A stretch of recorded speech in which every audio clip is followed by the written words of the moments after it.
Apito o árbitro, começa a partida. Esse é o Zap Futebol Clube. E estou mais uma vez acompanhado de Altino Ventura, grande mestre Altino.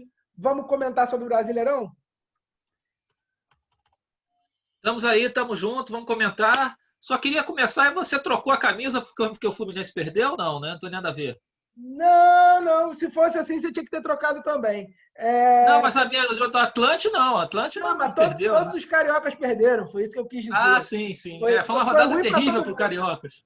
Já que a gente está Terrível para os falando de Cariocas. rodada terrível para os cariocas, vamos, Ah, vamos começar falando dos cariocas aí para ver se, se, se sai essa má fase, né? Vamos essa nhaca, né? mas Tá. vamos deixar na ordem, porque como a gente talvez tenha aí um convidado especial daqui a pouco para Beleza. comentar Flamengo, que eu não quero falar muito, porque depois ele não aparece, eu vou queimar minha língua. Vamos, Certo. vamos começar a falar dos outros cariocas. O que a gente tem a comentar aí no. Botafogo. Não, vamos começar no Vasco 0, Palmeiras 1. O que você tem a comentar aí dessa mais uma derrota do Vasco que não está conseguindo fazer gol? Em São Januário. Opa, Mais uma derrota do Vasco e mais uma derrota do Vasco em São Januário, né? Começa a ser preocupante, né? tá dando claro. O Vasco vai tendo que enfrentar uma dificuldade no campeonato de fazer pontos até em São Januário, né? Uma semana, inclusive, conturbada no Vasco, a questão eleitoral, né? Uma eleição que está na justiça, enfim, o extracampo entrando no campo, né? O português do Vasco entrou no olho do furacão, né? Está tentando dar o tom dele ali, né? No pós-ramonismo, né? Enfim, e do outro lado, o técnico do Palmeiras é um português também. Então, um jogo com dois portugueses comandando os times, né? O Abel Ferreira de um lado e o Sapinto do outro, né? Seria mais legal se E fosse contra outro time português. O Palmeiras não tem nenhum vínculo com português. O Vasco é um é, time. se fosse a portuguesa, né? Opa, seria legal, Né? seria legal. É. Mas, enfim, então, o confronto dos dois portugueses, o Palmeiras está melhor no campeonato, está num momento melhor, vai subir de produção nessa gestão Abel Ferreira. A Abel gente Ferreira, eu vai já comentar falei. Palmeiras daqui a pouco. Vamos É, focar no tá, Vasco. do Vasco, tá. Então, assim, era um jogo que o Vasco teria dificuldade, né? Porque o momento não é bom, o adversário tá num momento bom, em ascensão. Então, assim, a deficiência do Vasco continua as mesmas, né? O time carece de mais velocidade para buscar o contra-ataque. A defesa, que no início parecia mais consistente, começa a cometer algumas falhas, apesar do goleiro do Vasco ser muito bom, salvou alguns lances, né? Impedindo até o placar mais elástico, né? Teve um lance que o Rony entrou cara a cara com ele, né? Uma coisa, ele cresceu para cima do Rony, né? De uma maneira, enfim, aliás, é um dos destaques do Vasco, o goleiro, né? E Mas porque o também está Vasco sendo demandado, né? pois é. E o Vasco depende muito do Benítez e do Thales Magno, né? Quando esses caras não estão bem, eles não fizeram um grande jogo, o Vasco fica realmente muito pobre, né, de criação e fez muito pouco, né, nesse jogo. Eu acho que a situação do Vasco começa a ficar perigosa e o Vasco vai ter que agora começar a dar uma atenção muito grande nos jogos de confronto direto de pessoal que está do meio da tabela para baixo, aqueles chamados jogos de 6 pontos. Esses jogos o Vasco não vai poder tropeçar mais. A gente vai comentar já de Botafogo, mas a impressão minha é a situação do Vasco está mais complicada que a do Botafogo. É difícil dizer, né? É difícil dizer. Eu acho que assim são problemas diferentes. O Vasco me parece num momento de mais briga interna, tem a questão política, tem a eleição. Acho que o Vasco tem outros tipos de problema, né? Acho que elenco por elenco o Vasco tem mais qualidade para buscar um resultado, né? Acho que o problema do Botafogo está mais no elenco mesmo, né?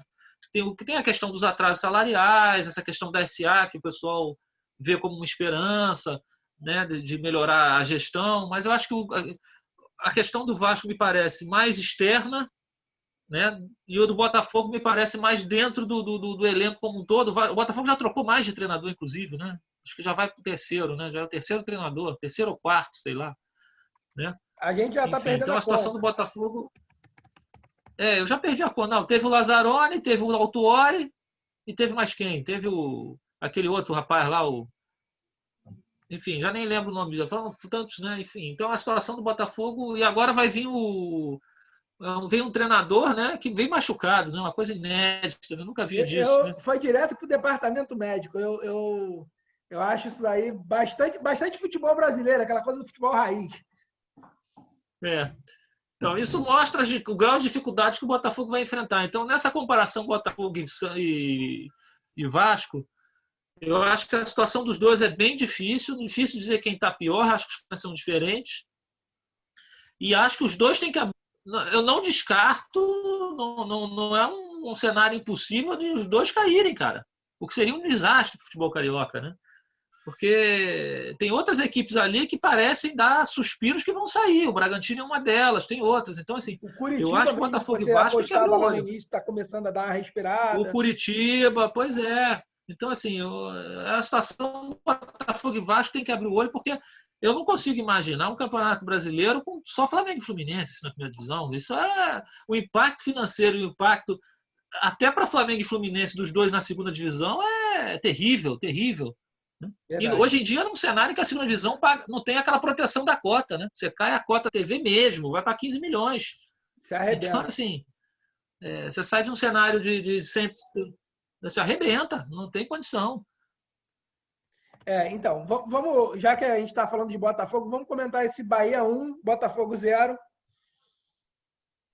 O que você tem apontado esse jogo? Esse jogo, eu particularmente, eu também não assisti porque foi no mesmo horário do Flamengo e São Paulo, né? Então eu não assisti. O gol do Bahia foi nos descontos, os descontos, longos descontos, né? Foram 9 minutos, eu acho, quase. E aí o gol saiu, né? Aquelas coisas que só acontecem no Botafogo, né? Pois é, e aquelas coisas que os botafoguenses gostam de dizer que só acontece com o Botafogo, né? Então tomou um gol com quase 50 minutos, quase 9 minutos além do tempo, né? E o resultado de empate seria até um bom resultado, né? Fora de casa, com o Bahia. O Bahia também é outro que está ali naquela relação que parece que vai sair. Então, assim, é um confronto direto. Então, o resultado foi ruim para o Botafogo, né? Porque deixou de somar e o adversário direto somou 3 pontos, né? Verdade. Então, assim, o Botafogo é outro que também vai precisar retomar uma trajetória em casa, quando jogar no Engenhão, de somar pontos. Porque, assim, fora de casa, tanto o Vasco como o Botafogo estão com muita dificuldade de somar pontos de fora de casa. Eles estão presa fácil fora de casa. Né? É impressão minha, num campeonato desse... É impressão minha ou o Botafogo tem mais elenco para reverter a situação? Ou eu tô achando que... Porque eu sinto que o Vasco depende muito do Benítez e do Cândido. Você falou do Thales Magno aí também. O Botafogo, eu ainda sinto que ele tem esses jogadores estrangeiros. Ele tem algumas peças, o problema é botar essas peças para jogar, né? Eu acho que assim, a transição do Botafogo me parece lenta, né? Do meio para frente. Eu acho que o Botafogo está. Ele até na marcação, no sistema defensivo, é bem postado. Tanto que é um dos times que, se você for ver aí, a defesa nem é das mais vazadas, é uma das melhores, né? Apesar da má campanha, também tem que se levar em conta isso. Então, quem está lá embaixo, teoricamente, levou muito gol, mas o Botafogo dos que levou. Eu não estou com isso na cabeça aí, com a tabela, mas enfim. O sistema defensivo do Botafogo tem uma certa segurança. Acho que o Botafogo não tomou nenhuma goleada no campeonato. Né? Também então, não me recordo de nenhuma, não. Pois é. Tem um bom goleiro, né? Aliás, tem 2 bons goleiros, né? O sistema defensivo do Botafogo é muito bom, né? Assim, é bom, mas assim, só que não é intransponível, né? Acaba tomando um gol, perde o jogo de 1-0. Quer dizer, se o ataque também não funcionar, complica, né? Sim. Então, me parece que o problema do Botafogo é a criação e a transição, meio para frente. Eu acho que se apostava muito do Honda, ele até agora não rendeu o que se esperava. Né? O rapaz lá de Costa do Marfim também não está tendo uma sequência, né? E o Botafogo perdeu 2 atacantes, né?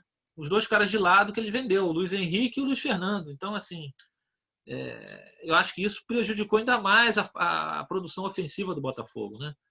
E aí hoje acaba ficando dependendo muito do garoto lá, que é um bom jogador, o Babi, né? Tem jogo que ele marca, né? Resolve o problema, e tem jogo que ele não vai conseguir marcar, a bola não chega, enfim. Falta luz no Botafogo?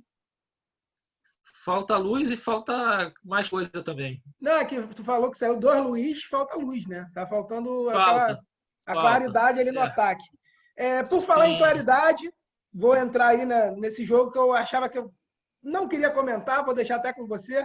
Fluminense 0, Grêmio 1. Não vou comentar por um motivo, que eu não sei o que você acha sobre isso, mas eu acho que esse jogo, 8h30 da noite no domingo, meu amigo, não é porque meu time perdeu, não, mas que péssimo horário para a prática do bom futebol. Porque o cidadão quer poder ir dormir cedo, aí já vai deitar irritado, vai estressado. Eu mesmo fui tentar dormir cedo para ver se o Fluminense ganhava, mas dessa vez não deu certo, não. Não, é aquela coisa, né? Um horário péssimo, horrível para o trabalhador, né? Do domingo. E é mais uma prova como os clubes são reféns, né, na televisão, né? A televisão impõe uns horários malucos e horários que não são tradicionais do futebol, né? Domingo, 8h30 da noite, não é o horário de pressão a um jogo. Né? É horrível. E não é questão, não adianta nem falar que está sem público, né? Que não tem a questão do deslocamento. Não, é horrível. Você está em casa para assistir, acaba a transmissão 10h30. Aí tu vai ali ajeitar as coisas, no final das contas você vai dormir tarde e seu time ainda perdeu. Não foi seu caso, foi seu caso. Exatamente. Mas em outro horário. Mas o que eu quero dizer é que é muito ruim. Acompanhar, você acompanha o jogo das 4, acompanha o jogo das 6, ainda tem mais um. Eu prefiro ter 3 jogos no sábado do que no domingo. Exato, com certeza, exatamente. E agora não está tendo mais o jogo das 11, né? Aquele jogo das 11 que eu particularmente prefiro do que o das 8h30 da noite, né? Enfim. Mas só fazendo um exemplo aqui, ó. Mas aí eu acho que a questão do... Só fazendo um exemplo rápido. Amanhã tem jogo 4h30, claro. Tem jogo 5 horas, tem jogo 7 horas e tem jogo 9h30. Mas é sábado. Só tem essa quantidade de jogo por causa da eleição no domingo. É por isso. É porque domingo não tem jogo. Rodada... Não, mas tem jogo segunda. Tem jogo mas tô querendo dizer que às vezes é melhor ter 3 horários diferentes no sábado, que normalmente no domingo você está mais disponível, do que no domingo. Domingo é horroroso. É 2 jogos só no domingo. Sim. Não, horroroso.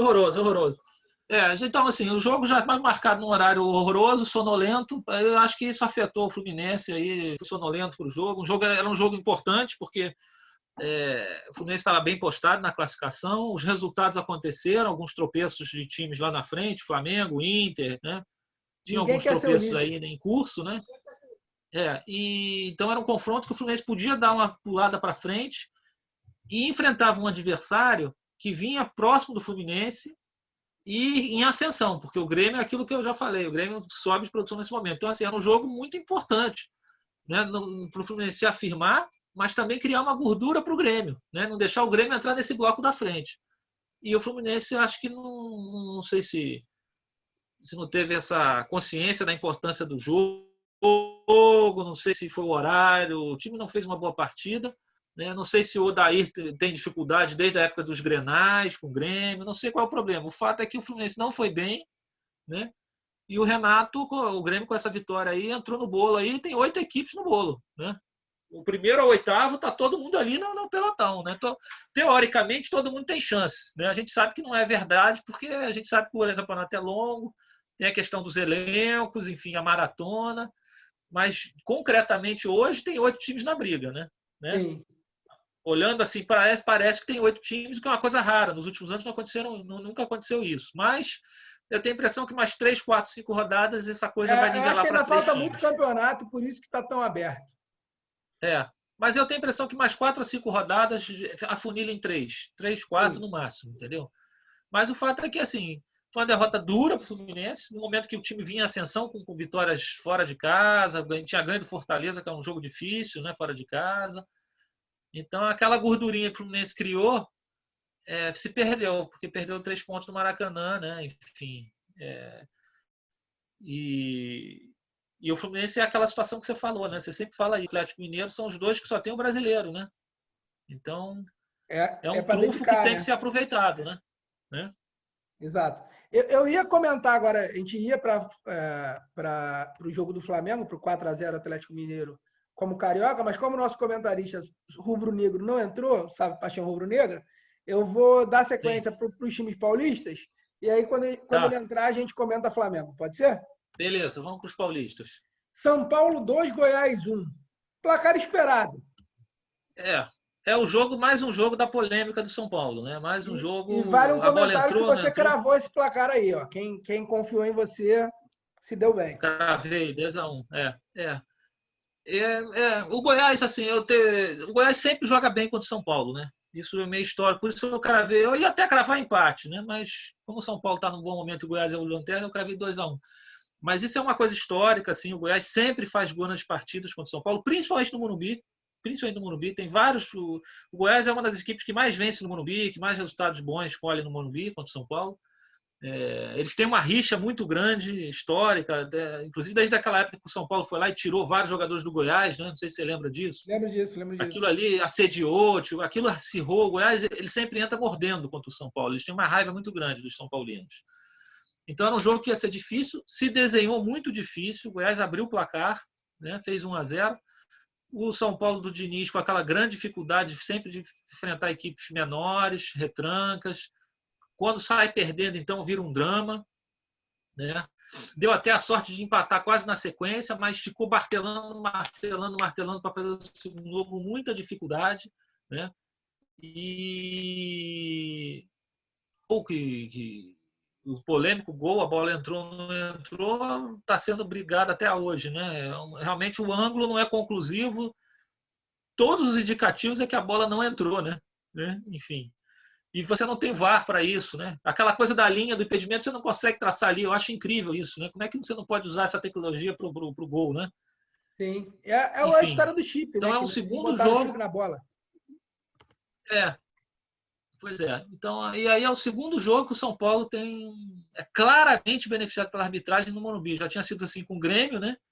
E agora com o Goiás. Então realmente fica difícil, né? Se continuar tendo arbitragens nesse nível, o São Paulo vira favorito do campeonato, né? E o Goiás, lamentavelmente, segue sua sina aí embaixo, né? Não sei se a gente já vai falar do Goiás também, não?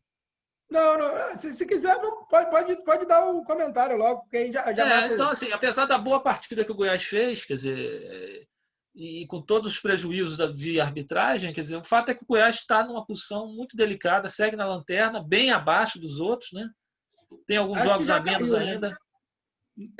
Tudo indica que sim. Ele tem alguns jogos a menos, mas é aquilo que você falou, não adianta ter jogo a menos se não soma ponto, né? Então a situação do Goiás vai se caminhando para uma Série B, né? Sim. Um time muito mais fraco do que no ano passado, né? Ele perdeu muito, vendeu muito jogador, né? E me estranha, não sei se o He-Man ser banco, né? Num time desse, né? Sem tanto talento, né?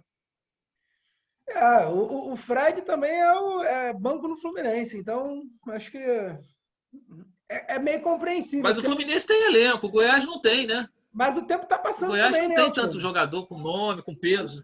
O He-Man já tá na casa dos 30 aí, pelo menos aos 15 anos. Sei. Pode ser. Vamos lá. Atlético Goianiense 1, Corinthians 1. Comenta o Corinthians e depois dá aquele comentário do Atlético Goianiense, já que tá Goianos do também. Atlético Goianiense. Era o jogo que te envolvia o Corinthians do Mancini contra o ex-times do Mancini, né? Não é isso? Exato. Era o jogo aí do criador e a criatura, né? E você cravou o 0-0, acertou o empate. Eu errei. Era jogo cara de empate. O Corinthians é difícil o Corinthians ganhar, né? O Corinthians tem dificuldade de ganhar. E principalmente fora de casa, né? O time do Corinthians tem muita limitação. O Atlético Goianiense está numa baixa, né? Depois da saída do Mancini. Então era um jogo que tinha tudo para ser um jogo ruim, como foi, e com cara de empate mesmo, de 0-0. Acabou tendo um gol para cada lado. As duas equipes seguem patinando ali no meio de tabela, né? E vão só brigar para fugir de rebaixamento as duas, né? Não tem muito o que fazer nesse campeonato, né? As duas equipes. Só que o Atlético Goianiense, o objetivo dele desde o início era esse, né? O já do Corinthians não, né? Praticamente.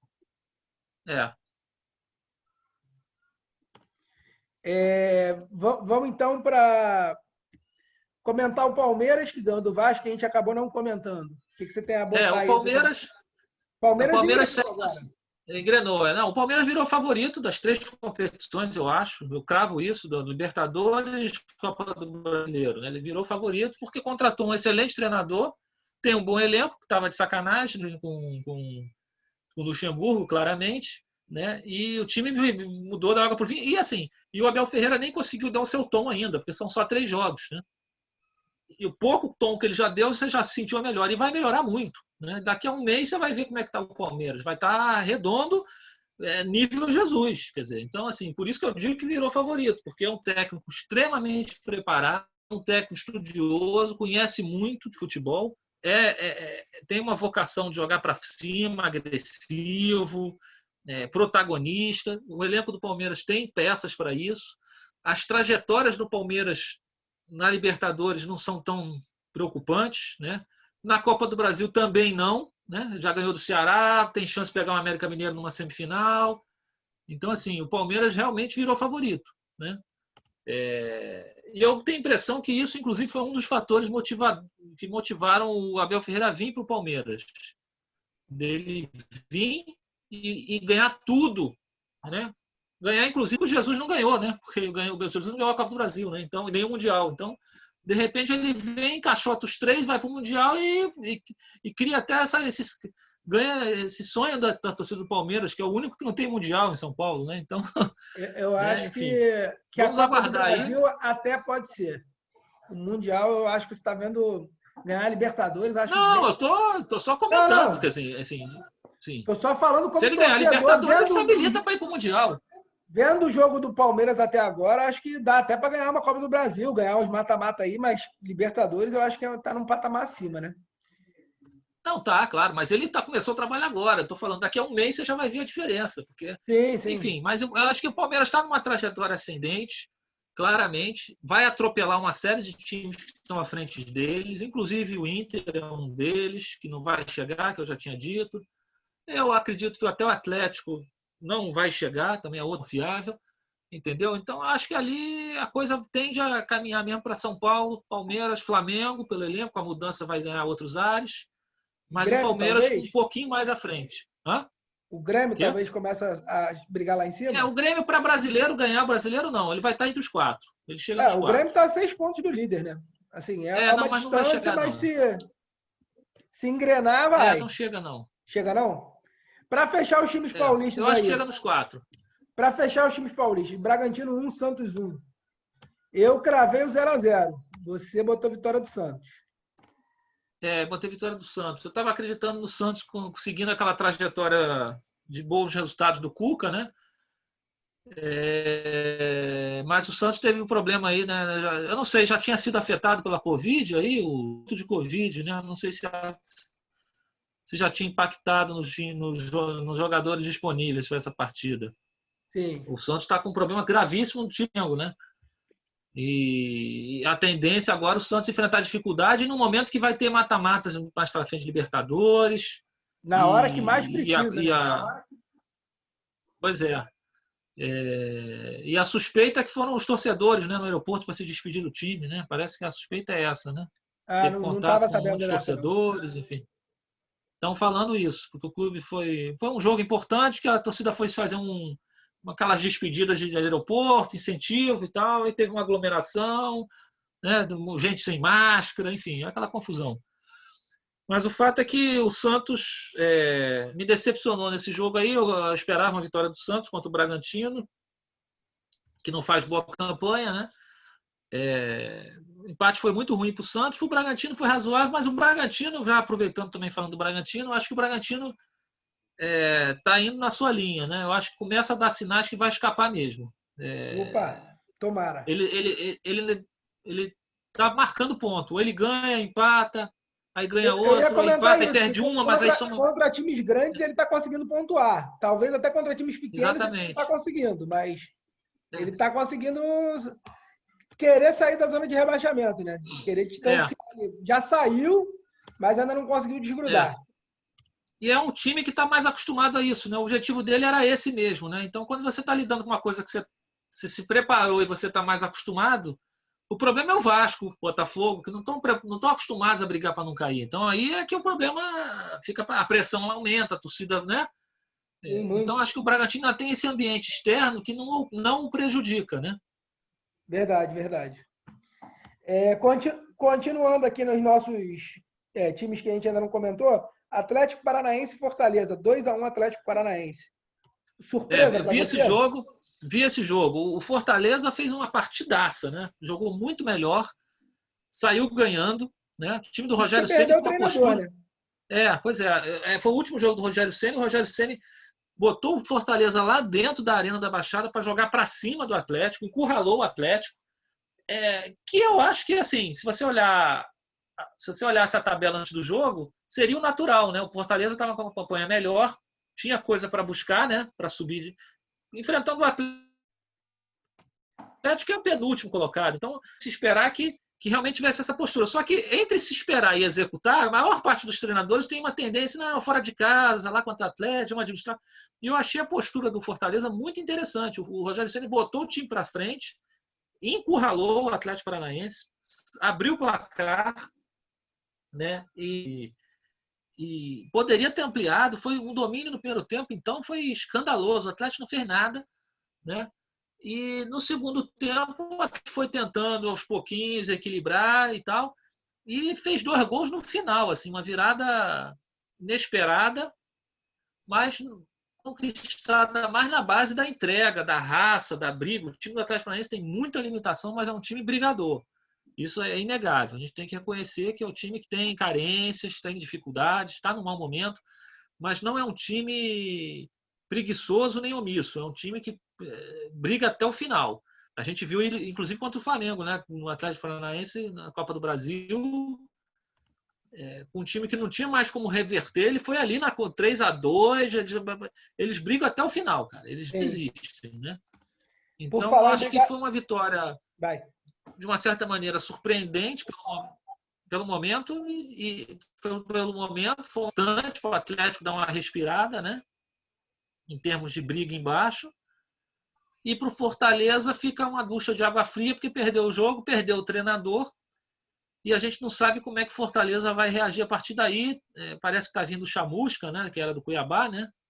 Sim. Não é isso? E está fazendo um bom trabalho no Cuiabá, né? Então vamos ver se o Chamusca, saindo da Série B, vindo para uma Série A, o buraco é um pouco mais embaixo, né? Mas vamos ver, né? Por falar em buraco mais embaixo, Internacional 2, Curitiba 2.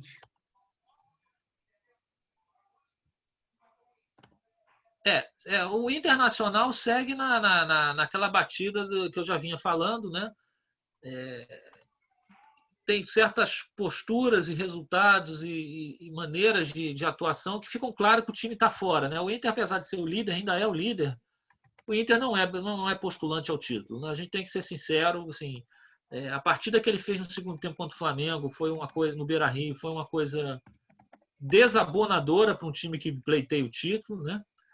Depois, na sequência, teve uma derrota, eu diria quase que humilhante para o Corinthians, cambaleante por 1-0, que ele não chutou uma bola no gol. O Inter não chutou uma bola no gol no Corinthians, né? Perdeu de uma maneira bizonha, pífia para o Corinthians. E depois recebe o Curitiba em casa, que é um time na zona do rebaixamento, brigando para não cair, e quase perde, né? Vamos falar a verdade, quase perdeu o jogo, né? 2-2 ali no fim da navalha. Então, assim, a queda do time do Internacional é drástica. Eu acho que a torcida do Colorado se iludiu um pouco. Acho que isso contribuiu para a saída do Cudê. Por mais que tenha problemas internos, divergências, parece que ele pedia mais reforço. Acho que ele percebeu que não vai chegar a lugar nenhum, né? O rendimento nos últimos 15 dias do Inter foram terríveis. E pior que isso, o Inter tem 3 competições, não tem um elenco nem de qualidade, nem farto de quantidade para encarar 3 competições ao mesmo tempo, né? Tropeçou na Copa do Brasil em casa, né, para o América Mineiro, né? Já saiu do confronto atrás. Então já está na bola 7 com uma eliminação. Na Libertadores vai pegar o Boca. Quer dizer, grande chance de também ser eliminado. Então, assim, a situação do Inter é desesperadora. Tem que ter... E ainda trouxeram o Abel para piorar, né? Então, assim, que é um ex-treinador há pelo menos 8 anos, né? Enfim. Então, a situação do Inter é triste a gente falar, mas assim, eu tenho compromisso com o que eu vejo, com o que eu acho, eu não tenho compromisso aqui de enganar ninguém, né? A briga do Internacional hoje, concreta, gente, vamos falar a verdade, é para voltar a Libertadores ano que vem. Ele está em primeiro lugar. Eu não tenho condições nem coragem de cravar que o Inter vai ter entre os 6, cara. Porque, assim, tá numa queda livre, a pressão vai aumentar, a torcida vai começar a protestar.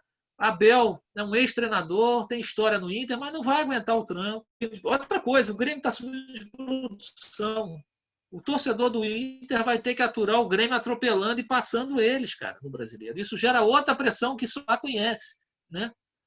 Então, assim, o Internacional, ele está em primeiro lugar no campeonato, mas não vai ficar nessa posição, né, gente? A briga dele é para chegar entre os 6 e ali voltar à Libertadores ano que vem.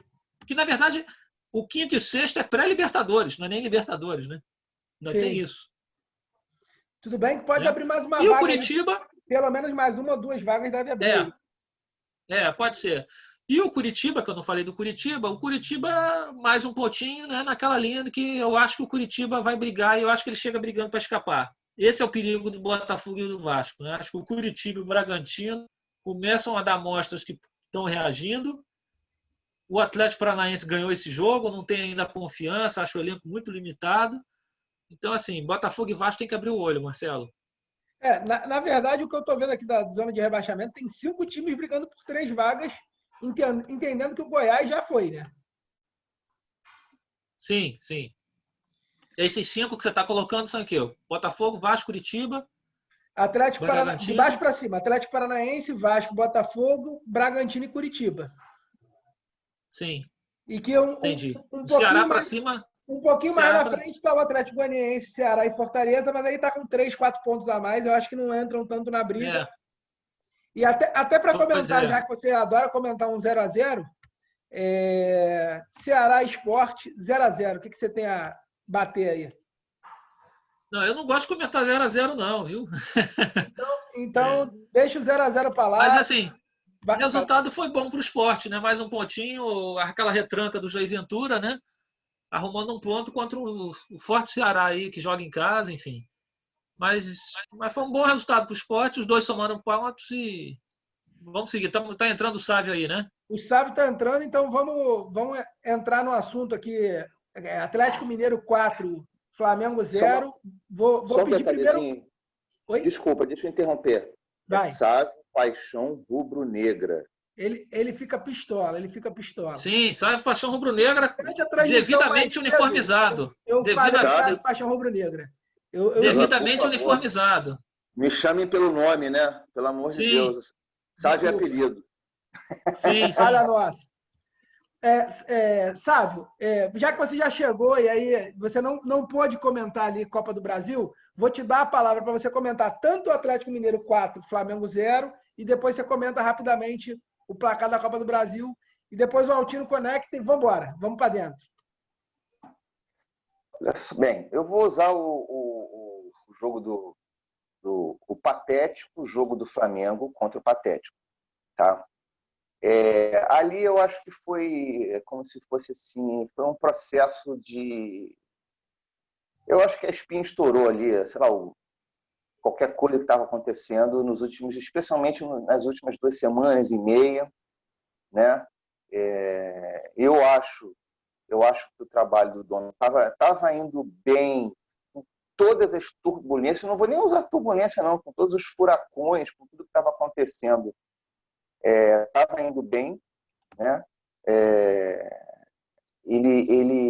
Um cara como ele, com a proposta dele, e principalmente com a fidelidade, né, a fé que ele tem no trabalho dele, assim como Jesus teve, outros técnicos têm, exigiria, me parece hoje, que ele chegasse em outra época, em outras condições. Era muita mudança, enfim, muita mudança no momento em que ele chegou. E aí, mais ainda, depois, diante das coisas que aconteceram, aquilo que a gente sabe, né? Porra, uma pandemia de Covid dentro do Flamengo, enfim, turbulência, instabilidade dentro de campo, maior ainda fora de campo, enfim. aí, usando isso como ponte, né, acho que o jogo contra o Atlético Mineiro a gente via, eu acho, pelo menos, já percebi que os jogadores estavam extremamente insatisfeitos, né? E aí acontece uma coisa que é muito grave, né? É quando o jogador deixa de acreditar no treinador. Aí não tem jeito. Por mais que você chegue e diga, aqui no Brasil, numa situação em que está, né, essa situação especial, até eu que sou contra esse amadorismo do futebol brasileiro, eu vi que não tinha condições de continuar mais, né? Enfim. Aí eu vou falar do Rogério Ceni, tá? Que aí nem tanto o jogo contra o São Paulo, tá? Porque o jogo contra o São Paulo ele vem no rastro da chegada do Rogério Ceni. Vou tentar resumir numa frase. Eu não gosto do Rogério Ceni, mas eu gostei do Rogério Ceni, tá? Quando acabou o jogo. Eu acabei, no primeiro momento, eu fiz aquela cara torta que praticamente todo rubro-negro fez. E depois, nas entrevistas e no jogo, no pós-jogo, eu procurei diferenciar o que aconteceu do ano passado, na ida dele, na desastrosa ida dele ao Cruzeiro, do que aconteceu agora. Eu acho que a ida dele ao Cruzeiro foi oportunismo. E agora foi oportunidade. A ida dele ao Cruzeiro foi desastrosa. Eu acho que foi um desrespeito ao Fortaleza. Foi um erro dele. Ficou aquela ideia de, eu preciso ir para o clube grande porque eu sou de clube grande. E não tem nada a ver. Né? Ele vem fazendo um trabalho muito bom. Ele deu sorte porque o Fortaleza aceitou ele de volta. Né? E lá eu acho que ele refez a cabeça dele, me parece, tá? Ele chegou com uma... Isso é uma sensação, tá? Com um astral, uma ideia de que ele está mais servindo ao Flamengo do que se servindo do Flamengo. Isso é uma sensação, tá? O Rogério, assim, ele tem essa fama de vaidoso, de se colocar, assim, 3 degraus acima da humanidade, tudo. Mas ele se mostrou um cara centrado. E eu gostei muito de uma coisa que aconteceu. Nesses devaneios, né, afoitísticos, né, a Foitolândia do Flamengo, ela, que é enorme, né, e cada vez mais, ela esperava que ele chegasse aqui e resgatasse, né, as viúvas de Jesus, esperavam que ele resgatasse o que o Jorge Jesus fez antes, em função da filosofia de jogo reinante aqui no Brasil, não ser a do posicional, de ser o jogo de aproximação, né? Coisa assim. Mas assim, o que a gente viu em campo não teve nada a ver com o Jorge Jesus. Foi o time que ele escalou, foi o time que ele montou. Eu até comentei, sabe? Eu até comentei com o Altino que ele bancou aí a entrada do Diego Alves. Eu achei que isso foi interessante, dando como capitão. Eu acho que isso mostra o quanto a personalidade dele está sendo ele está influenciando realmente no time, né? Sim, eu achei isso. Isso é importante num treinador. Porque, assim, embora até aqui no Brasil a ideia é de que o treinador é a cereja do bolo. E não é bem assim. Mas vamos lá. Deixa eu só fazer uma provocação aí para os dois. Vou até pedir a opinião do Altino. O Flamengo não estava conseguindo mostrar um bom futebol 100% por conta do Domi? Ou tinha outras motivações além do treinador, Altino? O que você acha aí? Eu acho que as duas coisas. Eu acho que tinha problemas do Domi, algumas inflexibilidades dele, alguma dificuldade de melhorar a produção do sistema defensivo, mas acho também que havia uma certa má vontade de alguns jogadores, isso ficou claro, né? Pelo menos 2 a 3 jogadores a gente viu uma melhora repentina, né? Em campo, uma produção. Isso sem falar em alguns 2 ou 3 de fora que estavam no DM e saem do DM, né? A gente conhece o departamento médico, às vezes é refúgio de quem está. Então, o departamento médico às vezes é refúgio de quem está insatisfeito, né? Enfim, cara se esconde ali e tal. Então, a gente já conhece isso no futebol, né? Isso não é novidade. Seria o caso do treinador do Botafogo? Eu não sei, não sei. A situação do Botafogo, os jogadores também não têm esse moral todo como os do Flamengo têm, né? Também tem isso, né? Essa coisa de personalidade de jogador perante o treinador depende muito de um elenco vitorioso, cascudo e do perfil do treinador, né? Acho que tem que encaixar as duas coisas. Mas o fato é que, assim, claramente o Flamengo vai entrar numa trajetória melhor. Eu acho que o Domi, apesar das qualidades, do conhecimento dele de futebol,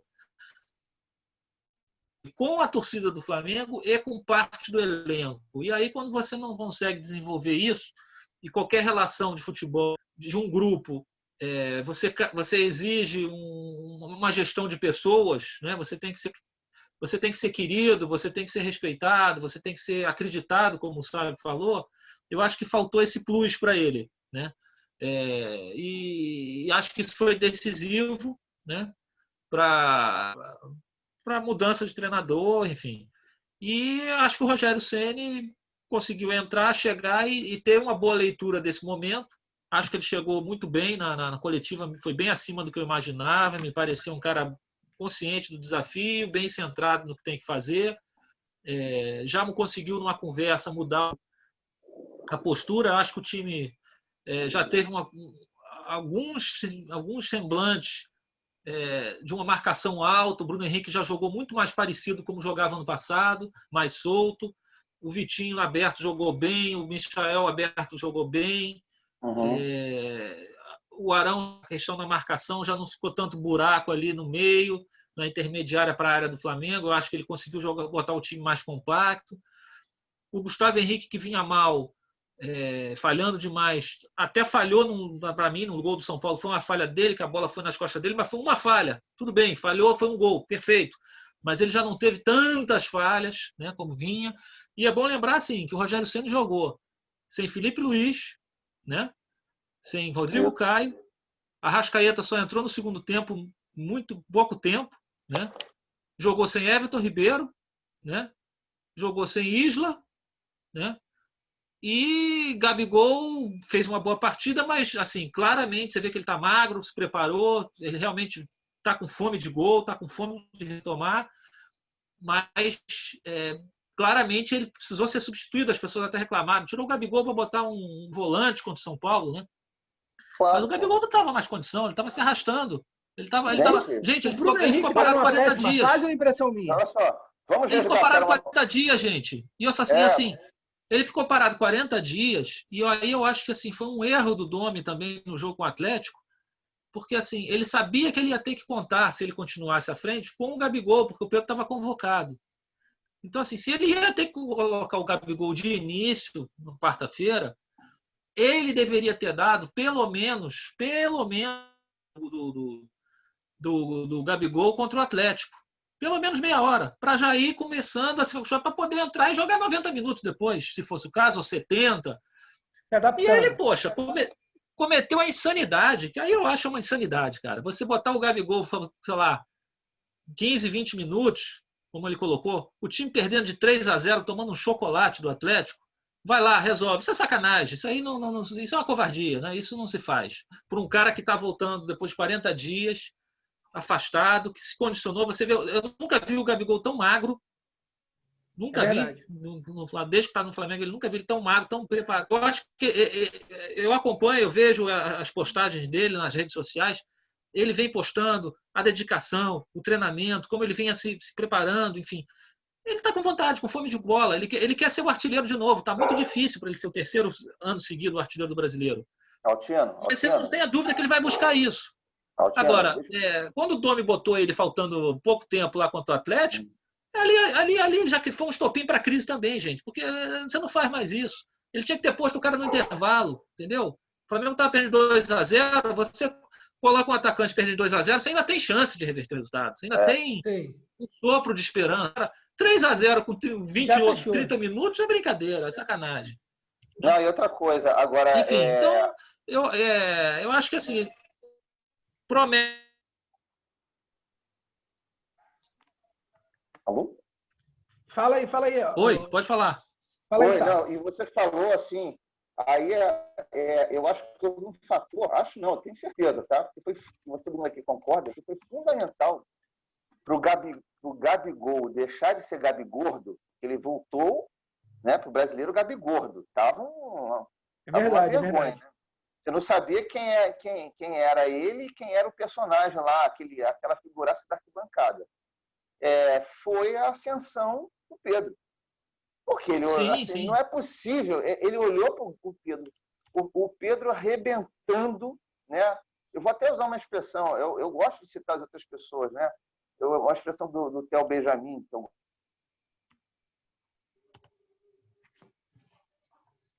gosto muito. Ele falou, cara fazendo gol de tudo quanto é jeito, fazendo gol de alta cabeça, bola tocada de chapa de fora da área.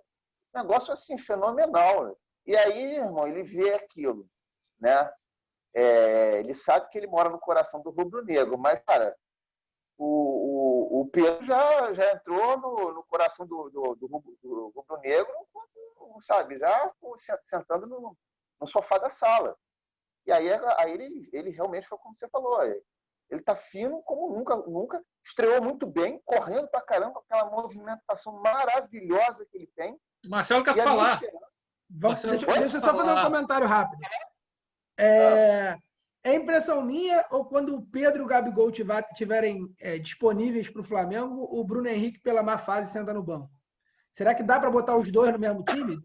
Ou alguém vai ter que sentar no banco para alguém? Posso falar? Por favor.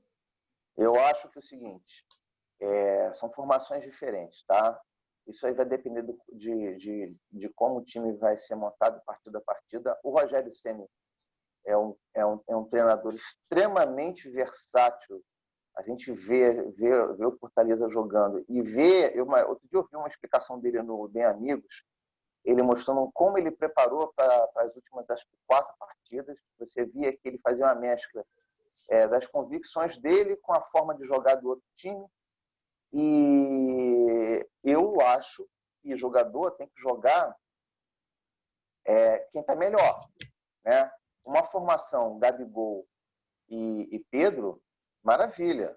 Uma formação Bruno Henrique e Pedro, maravilha. Assim como Bruno Henrique e Gabigol, todo mundo sabe que dá certo, né? Aí eu acho que isso vai depender da forma de cada um. E aí eu vou resgatar uma fala do Klopp, né, no Liverpool, quando perguntaram para ele se ter 3, 4 jogadores para 2 posições era problema, ele riu. Ele falou assim, gente, quando isso vai ser problema? O calendário exige revezamento, esse revezamento causou tanta estranheza aqui no Brasil, de novo lá fora já é normal. Então, meu filho, vai ter um momento da partida que pode sair o Gabigol e o Pedro, depois aí entra os 3, depois sai o outro, entendeu? Então não vai ter isso muito, não. Eu acho que esse negócio de os 11 do Saldanha, até mesmo naquela época, ele fez aquilo ali para sossegar a imprensa. Entendeu? Não teve dessa. O que você acha aí, Altino? Qual é a tua opinião sobre esse problema com o Ceni? Não está tão bem, mas melhorou. Né? O Bruno Henrique melhorou. Eu acho que eu acho que ele vai ter que revezar. Isso que eu ia falar. Eu acho assim, o Bruno Henrique melhorou também, eu achei. Eu acho que até, se jogarem os dois, Pedro e Gabigol, vai sobrar para alguém, né? E aí vai ter uma competição ali, Everton Ribeiro, Arrascaeta e Bruno Henrique. Um dos 3 vai ter que... Enfim, é claro que todo mundo vai jogar pela maratona, pela quantidade de jogos, mas, enfim, vai jogar meia hora. Eu imagino que o Arrascaeta não briga na posição desses 3 aí. Eu acho por isso que eu não botei o Arrascaeta. Eu acho que, assim, pelo momento, tá? Não é a minha opção definitiva, mas pelo momento, quem está pior para mim é o Everton Ribeiro. Ele não vem bem, desde que ele voltou da seleção, ele não está bem. Não sei nem porque foi convocado agora, porque não vem fazendo boas partidas. Eu acho que ele foi chamado pelo histórico passado, né? Sim, contrariando aquela máxima de seleção é o momento, né? Porque você vê, porque se fosse o momento, o Pedro teria que ter sido chamado. O Pedro só foi chamado longe, Neymar, né? E outros, né? Porque o Pedro não estava na lista inicial, né? Verdade. Então, assim, é a prova que o momento. Porque o momento também exigia levar o Marinho do Santos, verdade. Né?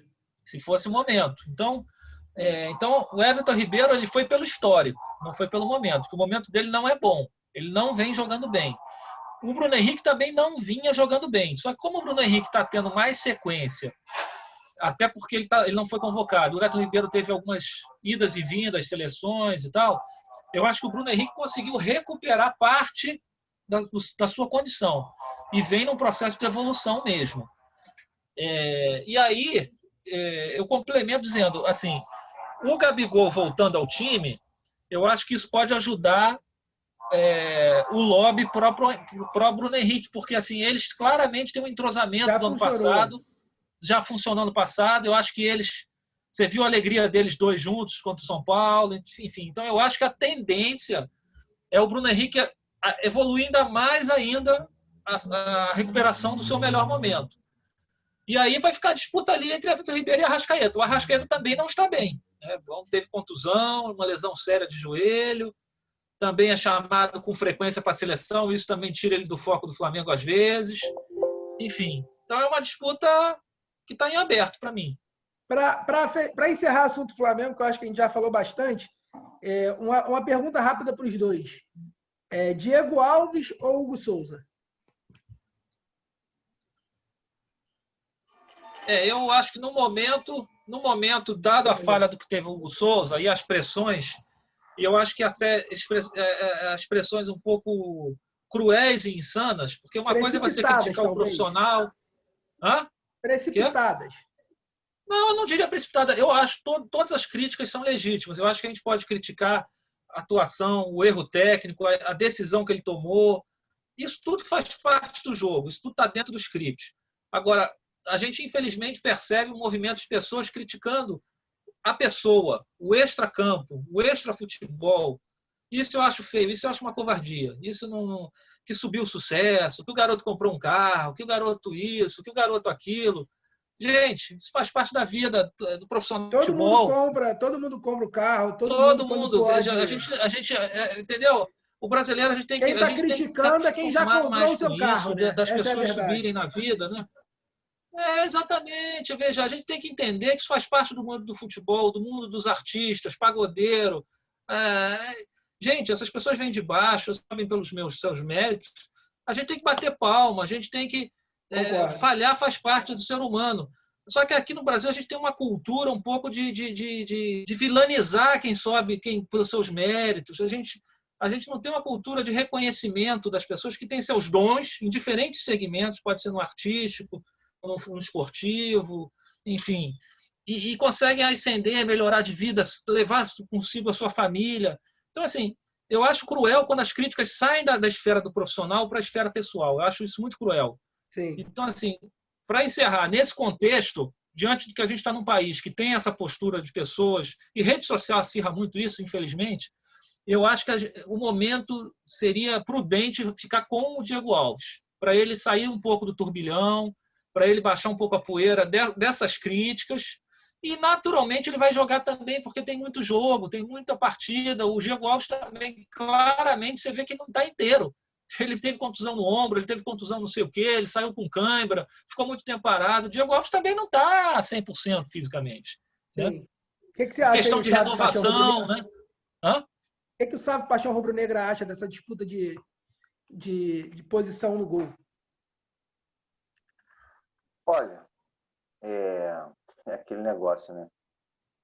Se esse rapaz, né, se o Hugo tivesse dado esse mole, o assunto seria totalmente outro, né? Todo mundo ia estar falando assim, o Diego Alves sentiu cãibra logo na estreia. Aí iam falar, tá velho, tá bichado, não pode, não sei o quê, tem que ser o Hugo, tal. Mas como ele deu aquele vacilo, né? Assim, não tem desculpa no sentido assim, não deveria ter feito aquilo. Isso não existe. Não existe. E se fosse o Diego Alves, também seria isso em qualquer circunstância da vida. Eu não sei se ele errou, se ele fez aquilo porque apareceu nas redes que ele comprou um carrão. Não posso afirmar nada. Entendeu? Na verdade, deixa eu criar um parênteses aqui.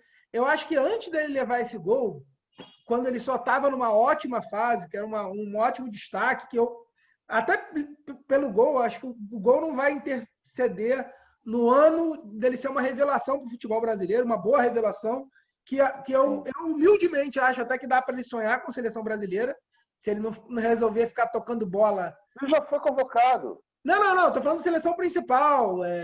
Fazer ele parte. Já foi convocado. Já foi convocado? Não sabia. Terceiro goleiro, Ele foi convocado como terceiro goleiro. Eu acho que ele tem muito potencial, mas antes dele levar esse gol, eu até. O Altino está aqui para me falar se é mentira ou não, que na semana passada eu levantei esse assunto. Eu falei, pô, a gente. E agora essa situação? Nem era o Ceni ainda, era o Domi, que eu falei, pô, vai manter o garoto que está se destacando bem, que está mostrando bom futebol, ou vai preferir um medalhão, o cara que. Mas ele ganha um salário que é 20 vezes maior do que o do garoto. Eu acho que essa briga também era uma briga que já tinha antes dele dar esse mole com o gol. Eu queria só deixar esse comentário. Sim. Com certeza, sim. Com certeza. Eu acho que, assim, de novo, a entrada do Hugo, ela aconteceu sob uma circunstância muito específica, muito especial, que não vai se repetir. Assim, não é algo que você encontre comparação na história do futebol. Ele entrou porque o Diogo Alves entrou com Covid. Sim. Ele entrou e assim, o outro também com Covid. Aí o outro tá isso, aquilo. Aí, ou seja, ele era o quarto goleiro, entrou num jogo, numa fogueira danada, arrebentou, mostrou as qualidades dele e foi se assentando. E aquele jogo espetacular contra o Palmeiras, que despertou aquele sentimento raiz dos flamenguistas de ter a base, sabe? Aquilo tudo, aquele drama. Então, assim, esse foi um jogo altamente, foi um jogo muito mais que emocional, emocionante. Ele trouxe aquela coisa da história do Flamengo. Então, não dá para comparar, não dá nem para pegar com qualquer exemplo que aconteceu antes no passado para analisar essa situação. Aí vem o Diogo Alves, vai assim, se contunde no melhor e fica especulação. Ele está fora porque não renova, porque dá um migué, fica isso, fica aquilo. Então, assim, para não entrar no blablabismo, né? Eu vou procurar usar os fatos concretos que a gente tem. O garoto entrou, arrebentou, ele não tem ainda consolidado questões, vamos dizer assim, habilidades, capacidades que são consolidadas no Diego Alves, porque é natural isso. O Diego Alves tem 35 anos, uma carreira no exterior Sim. longeva, essa coisa toda, que é aquela liderança lá atrás, a forma de você ajudar o posicionamento na defesa, o jogo com os pés. Ele veio da Europa. De novo, que a novidade aqui, essa coisa, goleiro joga com os pés. O que é novidade aqui na Europa já existe há muito tempo, a gente Sim. sempre atrasado. Então, respeitar as capacidades e o momento de cada um. Entendeu? E que bom que o Flamengo tem, vamos ver se o Diogo Alves prossegue, né? Que bom que o Flamengo agora tem opções de 2 excelentes goleiros, cada um do seu jeito. Que bom. Né? Isso aí até me lembrou um meme que eu vi esses dias aqui, para encerrar essa minha parte aqui, do Everybody, todo mundo odeia Chris, né? Botaram a mãe do Chris, né, com aquela frase clássica dele: o meu marido tem 2 empregos. Só que botaram no lugar: eu tenho 2 goleiros. É isso, da minha parte aqui. Acho que é isso, gente. Acho que a gente está concluindo aqui a rodada do Brasileirão. Alguém tem mais algum comentário final ou posso encerrar? Fechar, né? Vamos para os palpites, né? No outro. No próximo, galera, a gente vai para os palpites. Eu vou pedir licença para vocês, tá? A minha participação inespecial, tá? Estou muito feliz, né? Fica complicado de participar aqui, mas eu sim, assim, meu dia já começou muito bem.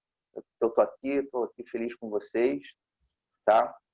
E, enfim, eu acho que o Flamengo tem uma boa perspectiva, sabe? O Flamengo precisava de um treinador nesse momento. Olha só, eu gosto do Domi, tá? Eu gosto dele. Mas ele precisa, o Flamengo precisava de um treinador que conheça a realidade do Brasil, inclusive nos momentos dos jogadores brasileiros, inclusive no momento de extrema crise. Tá?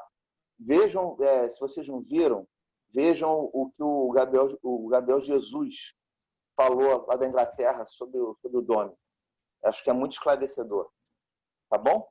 Altino, para encerrar. Sim. Alguma coisa para encerrar? Ou posso fechar? Acho que está encerrado. Acho que já falamos bastante. Já. Então, pode fechar. Vamos para os palpites. Então é isso. Ó, saudade de vocês. Salve, Paixão Rubro-Negra. Tira o chapéu para você, hein? Até breve. Até breve. Até breve.